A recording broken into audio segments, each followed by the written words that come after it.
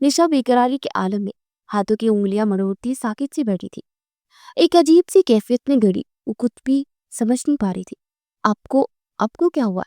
ایسے میرے روم میں آپ کو نہیں آنا چاہیے تھا۔ وہ بامشکل اپنی گھبراہٹ پر قابو پاتی بول سکی تھی۔